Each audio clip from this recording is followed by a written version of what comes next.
Hi, everybody. Welcome to the Cambridge Union Online. We are so excited to have you all watching with us with Tinashe. She is an American singer, songwriter, dancer, producer, and actress. Originally from Kentucky, she moved to Los Angeles. Welcome to the Cambridge Union Online. In the early 2000s. We are so And this is where she established her acting career, starring alongside Tom Hanks in The Polar Express and in a recurring role in the sitcom Two and a Half Men. Toward the end of that decade, she joined The Stunners, a short-lived teen pop group that recorded for Justin Bieber on his My World tour. Following the group's disbandment, Tinashe went solo and made her commercial debut in 2014 with Two On, a platinum top 40 hit collaboration with DJ Mustard and Schoolboy Q. This set up a trio of albums including Aquarius and Night Ride, which went top 10 in the US R&B hip hop charts. She starred in the Emmy Award-winning television special Rent Live and released her album Songs for You in 2019. Without further ado, let's welcome Tinashe. Hey! Thanks for having me. Yes, so to start, we'd love to hear from you about your career, and the floor is yours. Okay, great. Well, thank you so much for having me. It's been an incredible journey for me to get to where I am today, personally, in my career. I think I have a really interesting journey as well because it's not your typical story. It's got a lot of ups and downs. It's been something that I've been working on since I was really young, and you kind of touched on that on your introduction with mentioning that I started with acting and started in a professional space when I was really young. So for me, when people ask like how did I get into the entertainment industry, it feels like a very long question. I'm always like, well, do you have time? Because it's not just one specific moment that has led me to where I am today. It's the accumulation of many different moments, lots of lessons learned, lots of experience, and just kind of adding slowly and chipping away at this ultimate goal of mine, which is just to be an entertainer. And I mean, music for me has been the focus and always like my number one goal priority, something that I always put above the other forms of entertainment, such as acting. But I enjoy creating a space to tell a story in any capacity. So that's, I think, why I love music or being a music artist, because you kind of get to delve into all of these different mediums, if you will. You get to be a visual artist, you get to have music videos and your content and maybe how you present your album art and how you present yourself on stage is an entirely other element that I love. I love the live performance element. It's so fun to be able to build that story in that space. It's a truly unique environment, unlike a music video and unlike listening to an album, being in a live environment. So there's all these parts of being an artist, as well as obviously songwriting and creating the music itself, which is such an amazing therapeutic process too, especially now that I'm an independent artist, which I think is a really key thing to touch on right now in my career. I was signed to a major label for 7 years, starting when I was about 17 or 18. And I learned a lot throughout that experience. I started by making my own music in my bedroom, and that was kind of how I was discovered or whatever in terms of music, or how I launched my solo music career. So I made these projects and I filmed my own music videos, and it was very DIY. And I had this really strong sense of this is going to be easy. This is all going to work out for me. I'm going to get signed. Boom, boom, bam. Boom, boom, bam. And like, that's exactly what happened. I made this project in, it didn't take me very long. I feel like a month or so. I made my first project. And it was a really special time creating a first project too. I think we don't talk about that enough. Like when you're completely untouched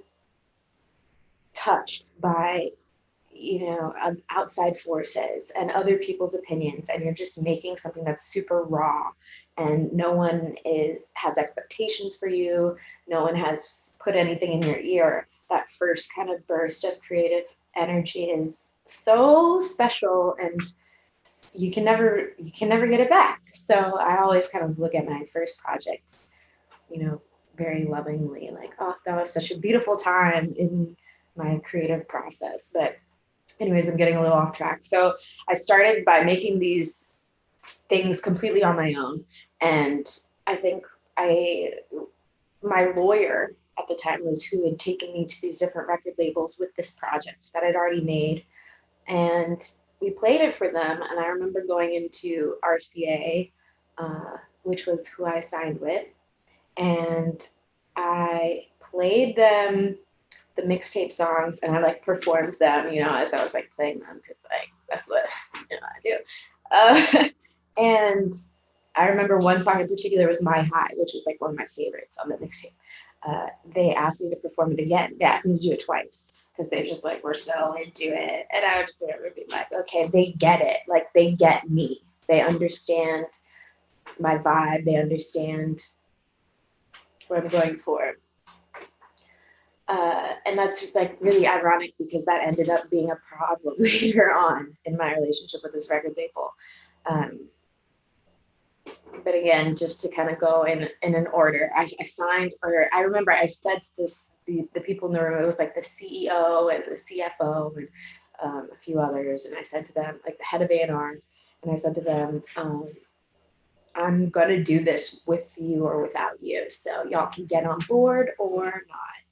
And I just remember that just felt so natural. It didn't feel like, it just felt like that was absolutely the truth. And I was just speaking my truth, and I signed. So they, brought the deal. There was a couple other labels too that brought deals, but that one was the one that just felt right. And I signed right away. I was so excited because everything was happening just the way I thought it would, and just the way I pictured it.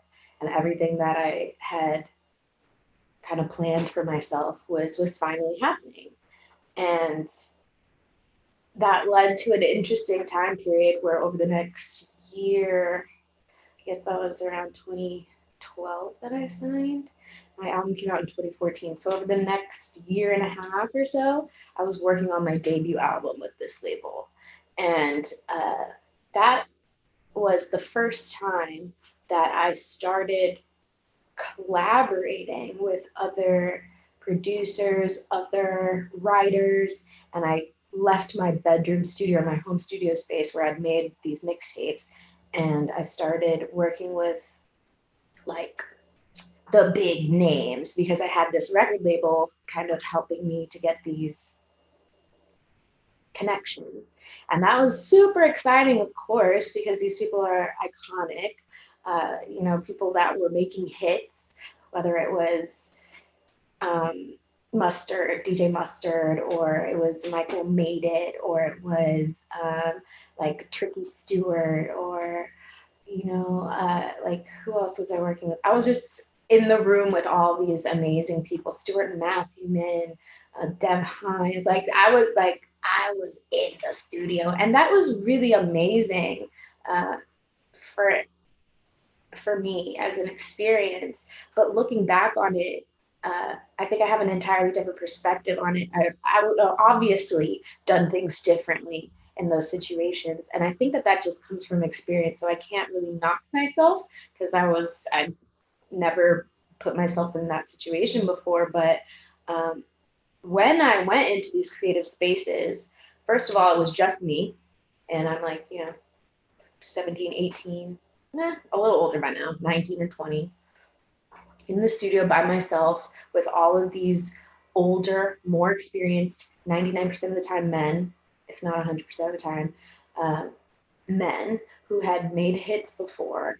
And I found over the course of that experience that I would take a back seat more often than I obviously would now. And it was interesting because obviously people treat you differently too when you're first coming in the game. Now people have a lot more respect for me, but I think that's also because I have respect for myself. Anyways, when I would come into these rooms, I would kind of be like, okay, you guys know best. If they had a really strong opinion on like, this is the song, or like, I don't like that bar that you wrote, or like, I don't know about this part, I would be like, okay, I mean, okay, that makes sense. And I also realized that this was happening because I noticed that the record label was really responding to the records I was doing with these people more than the records I was doing on my own. Because I was still making records on my own in my own time, but I got like a really lukewarm response to those. Whereas the ones I would make with like the hit makers, they would be like, "Oh my God, this is amazing!" Even if I thought it was kind of mediocre, I'd be like, "Okay, that's interesting. So obviously this means something." And the combination of that, like trying to just get my music out, getting from a business perspective, the record label doesn't really want to write checks for things that aren't a guarantee. So they tend to lean towards music that is created by people who have been proven in the past. Even if it may not be the best, because music is so subjective, I think it's hard for them to decide, like place value on certain records. Like, is this a hit? Sometimes we never know. Random things become hits. Random things you think will be a hit isn't. And so to kind of try to gauge that process and to gamble with their investments, they tend to play safer bets, which is they want to put out songs that are, yeah, made by hit makers so that they can kind of use, and of course, like add like a rap feature, like something that helps them sell it. So over the course of the next few years, 3 or 4 years, I slowly felt myself losing confidence in my own ability as a songwriter and creative. And that was really, really disheartening and like heartbreaking for me. And I didn't really know how to process it. And also, this is around the time that my second album was, I wanted to put it out. So after I put out my first album, that was in 2014. 2015, I had this whole new idea of what I wanted to do. I had all these songs, and my record label was kind of like lukewarm about them again.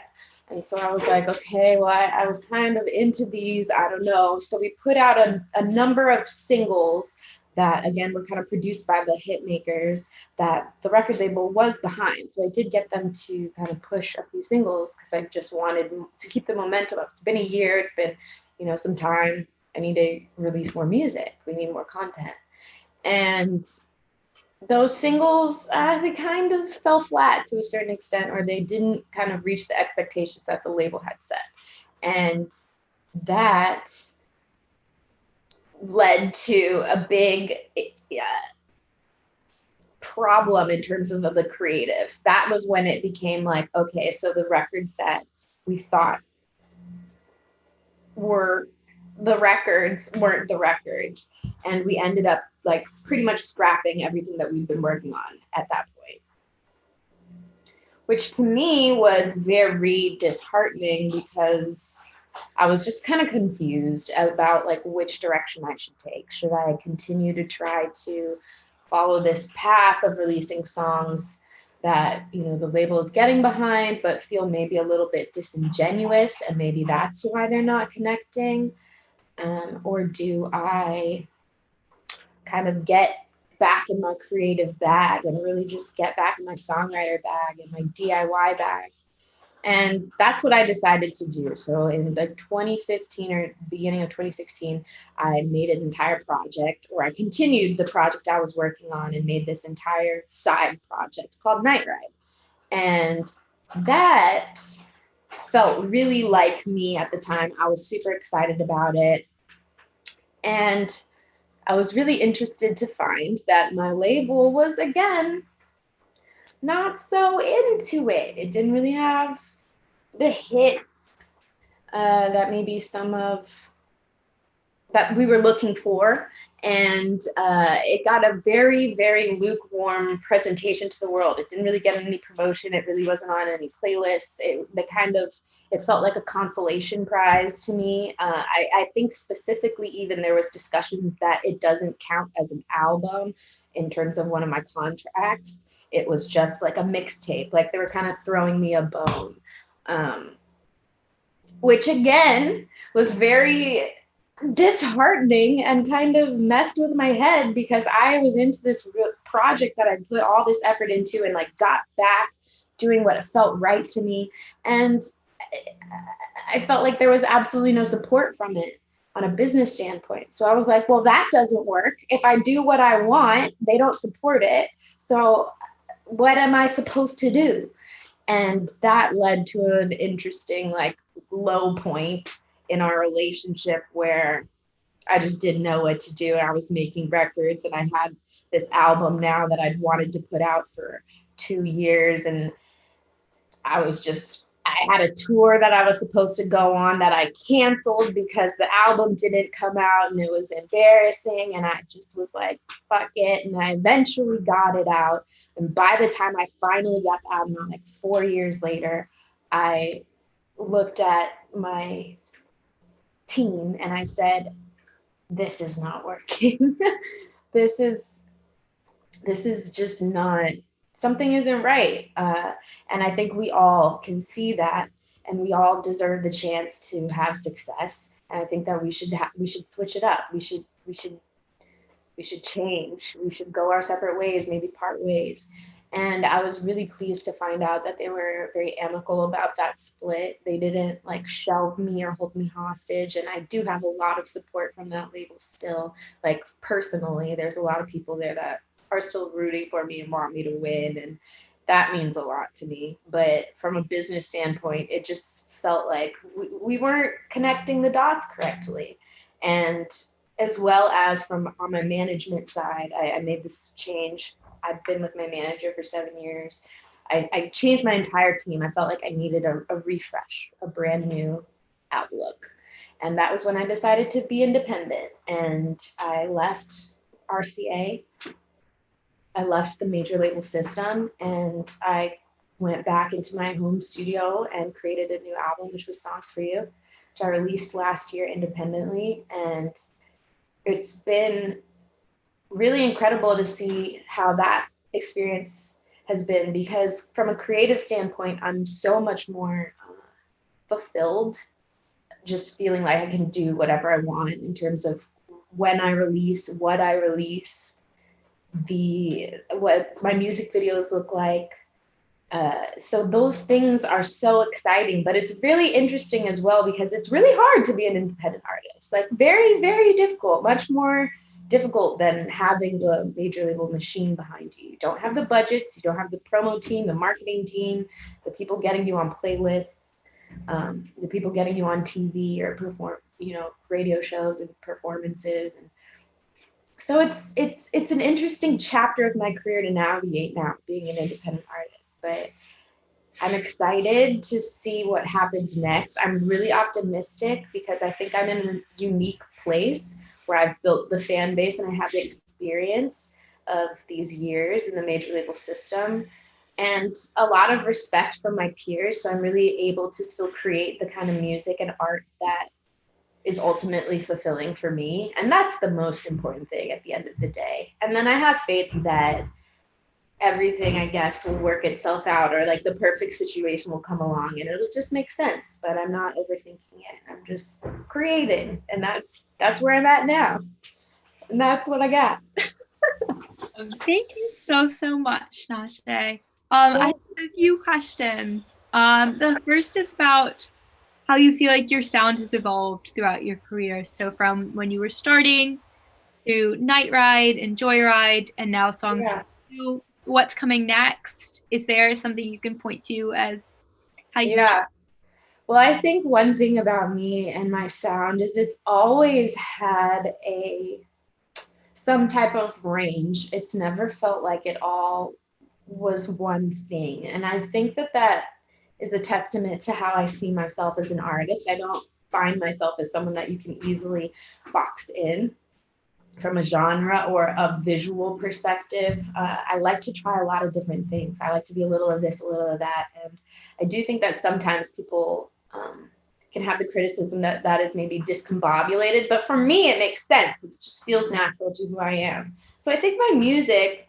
while it still does have a thread of connectivity, I do think that there's there's range to my music. It started off where I was making definitely more R&B leaning, a little bit more mid-tempo, moody, vibey stuff, because I think I was just making it in my house, in my room, and I was like in my feels, and it felt really natural. And as I started, making my first album, Aquarius, is a great, I think, picture of where I was creatively at that time. It's got, Two On, which is like this club bop. It's got, these vibey songs as well. It's got a really nice mixture of like pop sounding styles as well as R&B.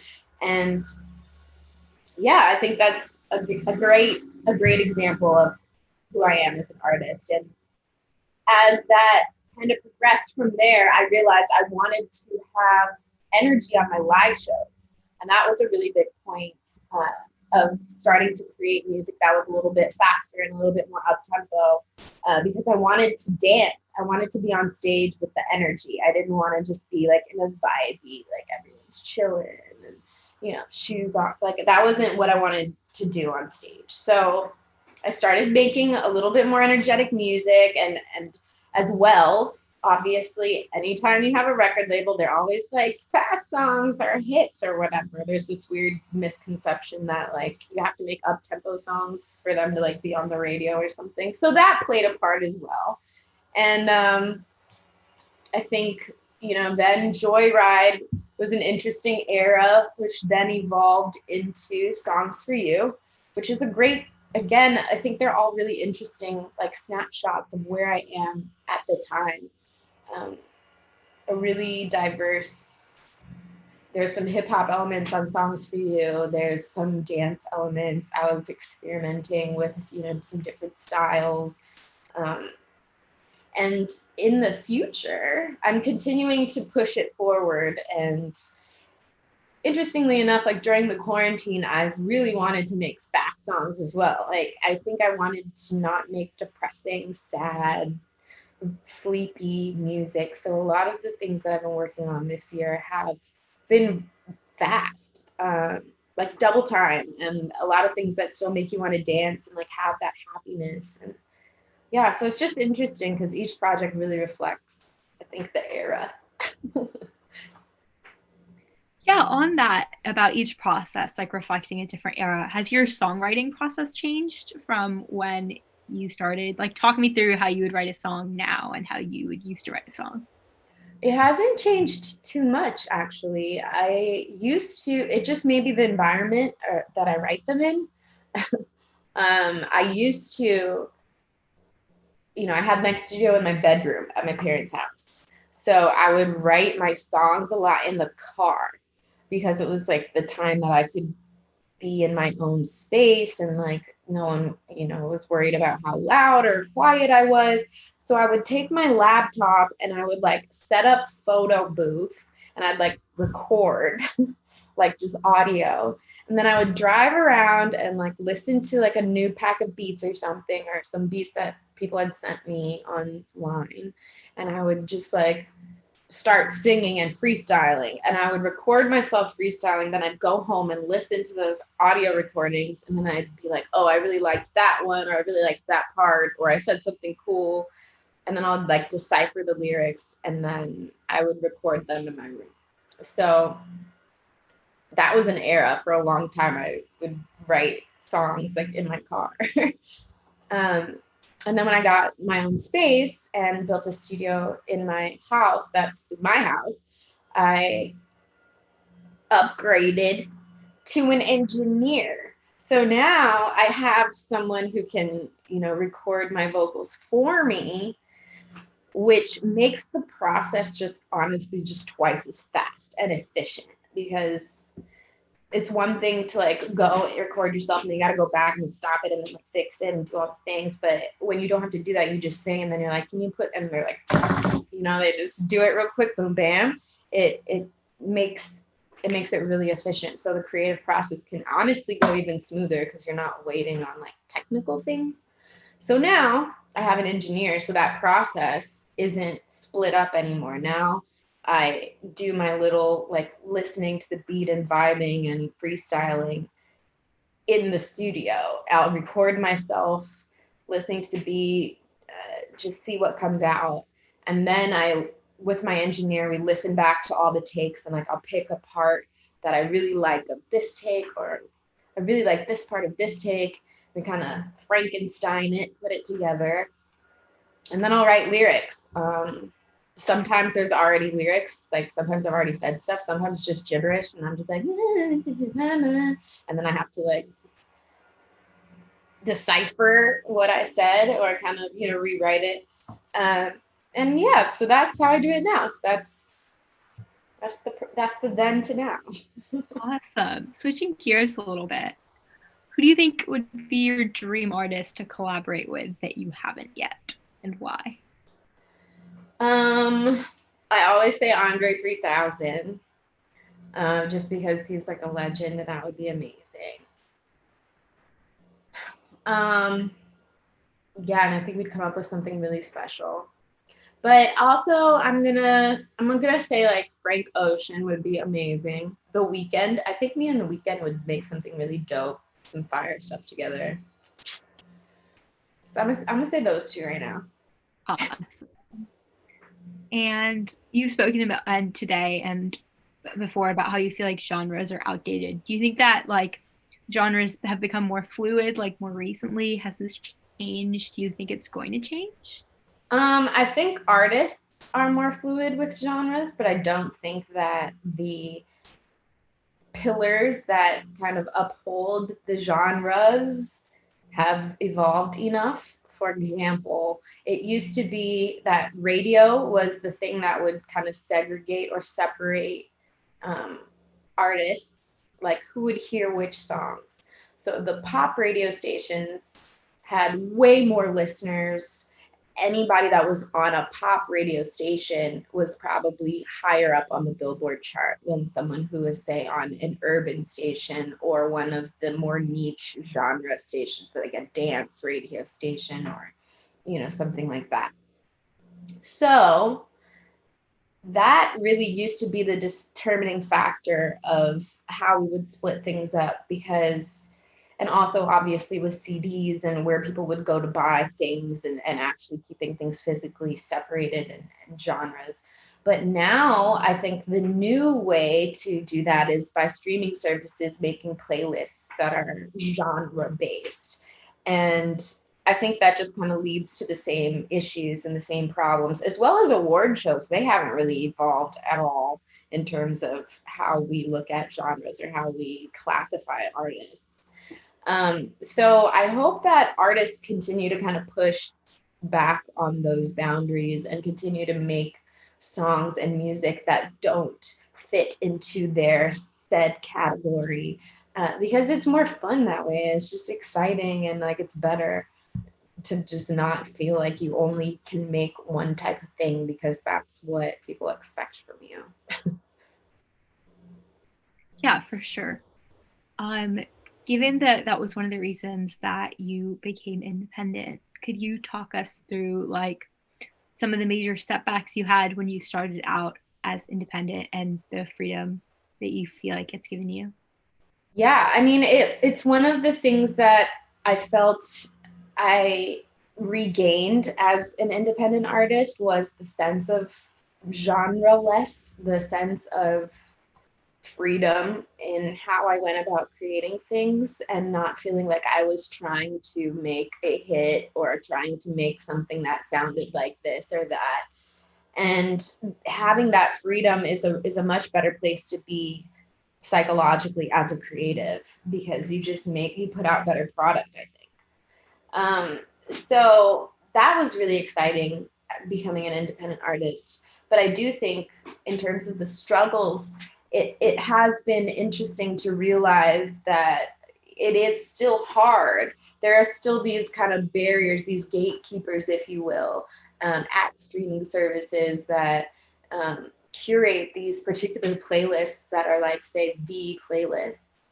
And that really has a big effect on what people listen to and what people are exposed to and how people hear your music. If there's no, especially now this year with no touring and you can't do shows, to be able to promote your music, a lot of it is either online or you're trying to get onto these playlists. And so that's been just interesting to realize how I could navigate that. Luckily, I have a really amazing fan base that streams my music regardless of what playlists they're on. And also, like I said, when it comes to like TV performances, award shows, and things like that, you really realize like, oh, okay, these are, there's a certain pool of artists that they kind of choose from and pick from and select from that are working at these record labels. And maybe people, we're not going to say there's like payola things are happening, but like people have relationships and people take their relationships into consideration. Their relationships with record labels, their relationships with these people, it makes a difference. So that's why you tend to see the same type of artists in the same spaces, even when clearly there's a gazillion amazingly talented artists on the internet. Nowadays, we can see them more than ever if we take the time to do the research. And, I think that's cool too. Like, there should just be more diversity in general. There's space for everyone. I don't think we ever run out of time to listen to songs. I'm always looking for new things to listen to personally. Definitely. How do you think the music industry can better foster like diversity and inclusion and not just pick from the same amount of artists? Yeah, I mean, I think that, again, that has to do with the type of risks that they take. I think that they need to make a conscious effort and decision to just diversify their rosters and where they're placing their budgets and to give more faith to the artist in their creative process. I think it's getting better, honestly. I do. I think it's possible for people to have a really good relationship with their record label. I don't think it's impossible. I think my personal experience had, is what it is. It was like a really, like I said, great learning process for me at the time. But I do think that there are situations that can work. So yeah, it's just about finding people in these worlds that really support you truly as a creative and allow you to take that, take that front seat. For sure. I want to move away from like individual support to like structural issues in the music industry. You've spoken about sexism in the studio as well as the music industry pigeonholing Black women. How do you think the music industry can align with the goals of Black Lives Matter and treat people according to their own individual worth? Yeah, well, I do think that kind of what we were just talking about has a lot to do with, for example, the fact that there are these limited amount of spaces, say on playlists or on TV and things like that. It leads to a really competitive market space, especially with women. And I've noticed that over the years, it's really hard to get the same kind of support on a wide scale for urban, whatever they classified as urban artists or people who make urban music as the pop acts. The budgets are bigger, the audience is bigger. It just like it is a fact. And that really, again, yeah, it affects,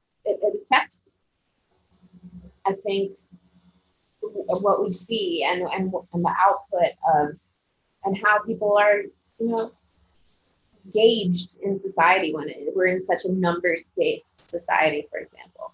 So I do think that, interestingly enough, there were some kind of small gestures trying to be made earlier this year in terms of trying to align with Black Lives Matter and things like that, where they tried to suggest we get rid of the urban label I think it was the Grammys, or I think another record label promised to try to, I think, hire more Black employees, things like that. And I do think that these are really great first steps, but I think that the issues are so deep rooted that it's going to take a really deep look at how it's structured.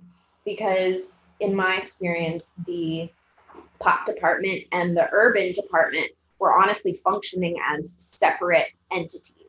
And for an artist like me, for example, who's somewhere in between, or who wants to kind of be in the pop space, but still has kind of an urban, I guess, title. I don't know. I'm Black. it kind of created this like, where do we fit? Where does the song go? What lane is this? And they don't really work together, in my experience. I would hope that in the future that those issues would be more, they'd integrate the teams better. But in my experience, that wasn't the case. They were very separate. And if you weren't working with the pop department, then your song wasn't going to be on those stations or, in those playlists. So I don't know. I hope that they fix those issues. Yeah, for sure. What you've spoken about is a lot of like being pigeonholed for certain artists. How did you cope with those challenges before with your former record label and then now as an independent? Do you feel like you're better able to address those challenges? Yeah, I mean, I don't really worry about it anymore because I don't have to check with anyone in terms of how I put things out or present things. I just do it. So honestly, that's completely eliminated at this point. But it was, I think, again, like the biggest thing for me was the psychological effects that it had on me in terms of I felt like I had to pick a side or make some type of decision. And I don't think you should ever feel that type of pressure. So yeah, I don't like to just be stuck in a box. It's never been my vibe. For sure. Sort of on a random note, what would you say are your 3 favorite albums and why? Oh, that's a tough one. I'm definitely gonna say one of them is Velvet Rope by Janet Jackson because it's just a great, I think, piece of, or an example again of what we were just saying, like it doesn't fit one genre. There's dance songs, there's ballads, there's R&B songs, there's pop songs, it runs the gamut. I think her creativity was not limited to one particular sound or style, and so I really love that album. It's a really great example. Let's see, what else can I say? Albums I love. That's really hard. There's so many good albums. How are you going to pick a top 3? I always just have my number 1, Velvet Rope. I also really love,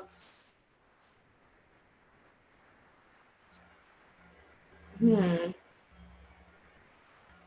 don't know. I just got one. I'm gonna have to think. No worries at all. So here's a question from the audience. We hear a lot of negatives about major labels, rightly so. Is there anything you enjoyed about being under a major? And this is from Judah. Yeah, I think I mentioned earlier a little bit, like having the budget is awesome. Having the machine behind you is awesome. Like when you drop something and you get a banner on Apple Music, that's cool. When you release an album and you do like a radio promo tour, like that's cool. Those things are really dope. Also being able to just get in the studio with all those producers and iconic people that I'd never worked with before and never would have had a chance to work with before was really amazing. So there was a lot of great things that I got out of that experience for sure. I think we had some creative differences or just, business differences, but I really did have like a great a good run. There was some really, really dope stuff that we did together. So I do think that there is a plus side to working with a label if you can find the right situation and just know how to navigate it. Just like I said, keep your creative control at any cost. For sure.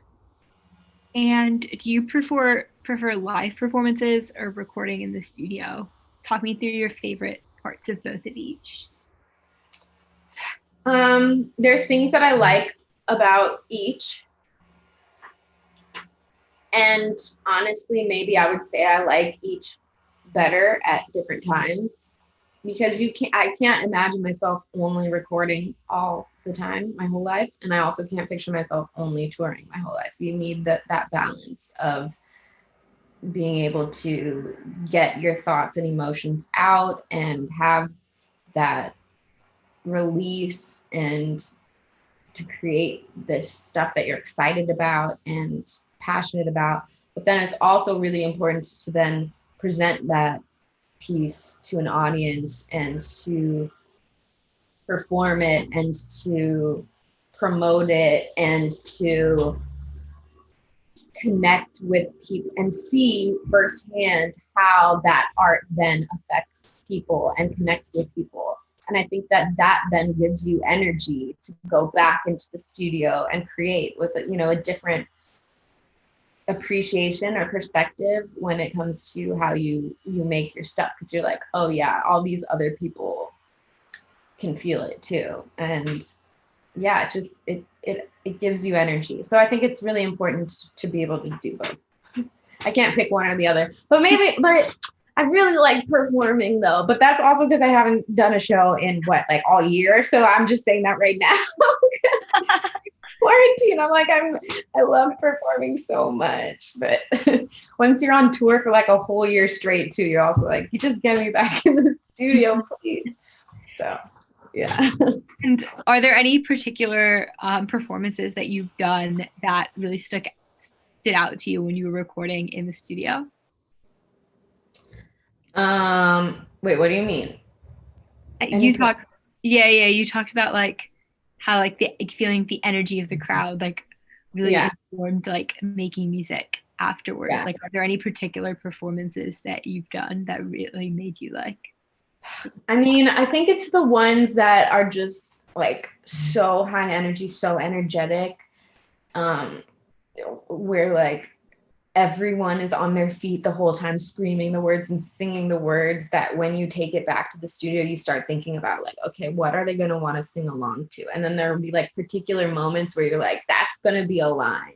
That's going to be one of the parts where I put my mic out in the crowd and they're like, yeah, they say that part, and you start thinking those things and visualizing those things as you're recording. And I do think that it has an effect on how you write and how, which beats you choose, what approach you want to take.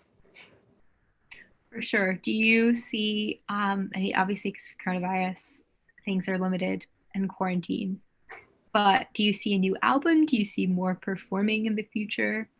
I was planning on going on tour this year, so that was a huge disappointment, bummer for me, not being able to perform Songs for You, because I just really love that album. It means a lot to me personally, so I felt like being able to share that was a big moment, and it didn't happen. So I'm still really looking forward to presenting that album on stage when things open back up, hopefully. I don't know how long that is, so I am pacing myself mentally and just at the same time still creating. I have my studio at my house, so that hasn't slowed me down. I'm able to make new music, and I've just taken this time to just continue to hone my songwriting, just practice trying to make better and better songs, push myself again, just creatively, not to fit into one particular box. Because I do think that when you are busy and you're on tour and you're doing all these things, sometimes it's hard to create it's hard to get that same level of focus or intensity in the studio because you just don't have the same amount of time to dedicate to getting into that mental space. So it is nice to a certain extent to have the time to dedicate to creating a project. So I'm just trying to look at the bright side and make more music. So I'm working on a new project. Ooh, exciting. One more question from the audience. What is your go-to karaoke song? Oh gosh. I used to always say everybody, Backstreet's Back, everybody, because I think it's got like great range. It's got like a rap section. It's got like audience participation. It's perfect. But I'm not gonna lie, lately my go-to has been Anaconda by Nicki Minaj because that's just fun. So Can we hear your rendition? my anaconda. But okay, I'm like blanking now. Dun, dun, dun, dun, dun, dun, dun. This dude named Michael used to ride motorcycles. You gotta get into it, Spot on. You can tell I've been missing no milk. Putting in my automobile, like it gets lit. Yeah. Truly, definitely. Barbs, don't come for me because I don't know every word. Okay. I nail it. And Karaoke though. amazing. And you talked about like the raw feeling and creative energy that comes from a first project. How do you think you can channel that in your new music? I think I'm the closest to that as I've ever been being an independent artist because I have eliminated at least the people that have opinions. Like even if no one's trying to give you an opinion when you play a song for someone, you're like overanalyzing their reaction. For example, like if I would send it to my record label and they wouldn't respond, I'd be like, okay, they hate it. And if they would respond and be like, awesome, I'd be like, okay, they hate it. And if they would like, I wouldn't believe them. Like or like when you play a song and everyone's in the room is like nodding their head, you're like, they're forcing it. Or like, it's just, you start thinking all these weird things and taking other people's opinions into consideration when you start making your stuff. So now that I've kind of eliminated all of those extra bodies, I think I'm the closest to just that raw, just whatever is coming out of me energy. And that's exciting. That feels really good. So I want to keep that. I mean, like the only real factor now that I have playing into what I make is my fans and the media. And the media, I think, doesn't have as many expectations because I've been independent now. I don't have to deal with as many, just labeling issues. And then my fans, I think as well, like they've seen the journey, they've seen what I've been through, they know how I am at this point, and they support the diversity. They support it. So that's good. How do you think that you've like gained confidence after like feeling that sort of pressure like from the media, from the record labels? Yeah. And I think it was just by jumping into it, by just forcing myself to do it, forcing myself to get uncomfortable and write all the songs on my own and not question if they were, the right things to write about or the right things to sing about. And once I did that, and once I started doing it way, way, way more frequently, I was like, oh, these are really good. And once that happened, you just naturally start feeling really confident again. And you realize that you don't need anybody else. And once you feel like, oh, I can make something amazing without anybody else, that's when you're there. for sure. And do you think that factors what have made you some of your best music, or do you think there are certain other factors that really just put you in the zone to make some Yeah, music? I do. I think it's the combination of having that raw spirit and energy into your stuff. I think it's also about being really authentic. I think writing about stuff that is real in my life and stuff that I'm going through and stuff that I'm really feeling has been a game changer as well, because I also used to be way more guarded with like being personal in my music. Also, I was just like heartless before and like whatever, and was really strong and like never wanted to be vulnerable. And then like I went through like a heartbreak and felt all sad and left my label and, you know, just felt emotional for a couple of years and realized that I wanted to have a more vulnerable approach to my songs. So I think that that's part of it too, because I do think that authenticity and vulnerability like connects with people on a really deep level. And then the last thing I think is just, you know, anytime someone doubts me or anytime I feel like I have a challenge that I need to conquer, it kind of gives me more motivation. And just knowing that I was going to put out a project independently after, you know, these years with this record label was, I felt like a brand new, exciting challenge. Like this is going to be a really a reintroduction, if you will. And so that helped as well. For sure. What do you have, can you pick a favorite song of yours? Oh my gosh. No, I can't pick just one. Again, it's like hard to narrow it down. I have different favorites at different times. Yeah, I mean, some of my favorites are like songs I made in like 2012. Like, I really love Stargazing. I really love Lucid Dreaming. I made that like in maybe 2015. I really love Midnight Sun on Blackwater. I love Tuan. I love Tuan. Tuan is a bop. That song still is great. So I think I have a lot of different songs I like for different reasons. I have favorites on like each project. For sure.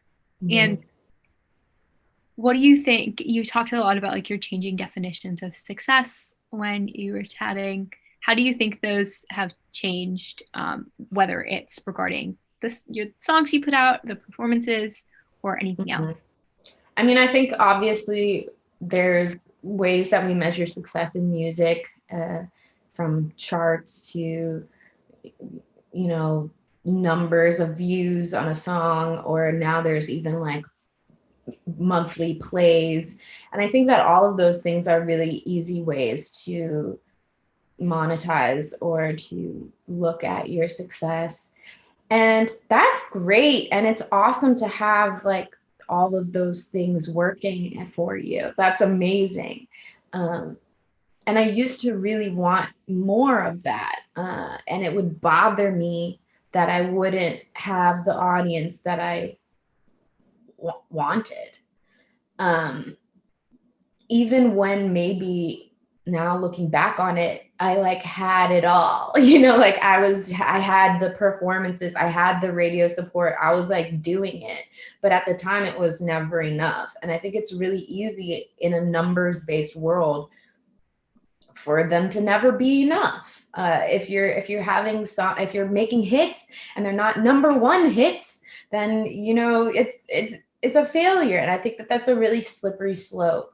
So now I've had the revelation and the gift of, I think, as an independent artist, realizing truly the kind of cliche that like happiness, feeling fulfilled as a creative, that's the ultimate success. Just feeling good about what you put out, feeling like you're not limited by these things, feeling like those things don't matter because you're free of that. And that, you know, all of the success that is meant for you will come to you, and just not trying to force anything or question things. Like that's success for me. So I just want to have that kind of feeling and perspective as long as possible. Last thing, would you mind just sampling any of the songs from any of your albums for us here at the Union? Oh, okay. You. I'll sing a little bit of Touch and Go. I don't know. This feels like the vibe. Okay. Wish you would say something, make me change my mind.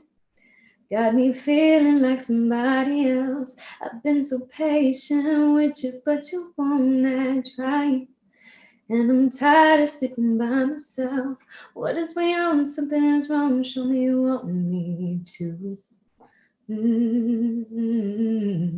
Checking my phone every 10 minutes, thinking it's gonna be you. I just wanna fix this, but you don't wanna try. If you don't wanna be here, why you always on my line? Putting your peace over mine.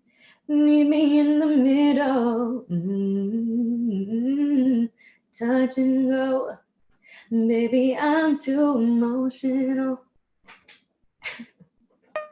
Thank you so much, Tinashe, and I hope you all enjoyed the event. Just a reminder. Thanks for having me again. Of course, just a reminder that we have our church debate tomorrow and Noah Cyrus coming on next Tuesday. Thank you so much. Bye. Have a great day. You too. Night.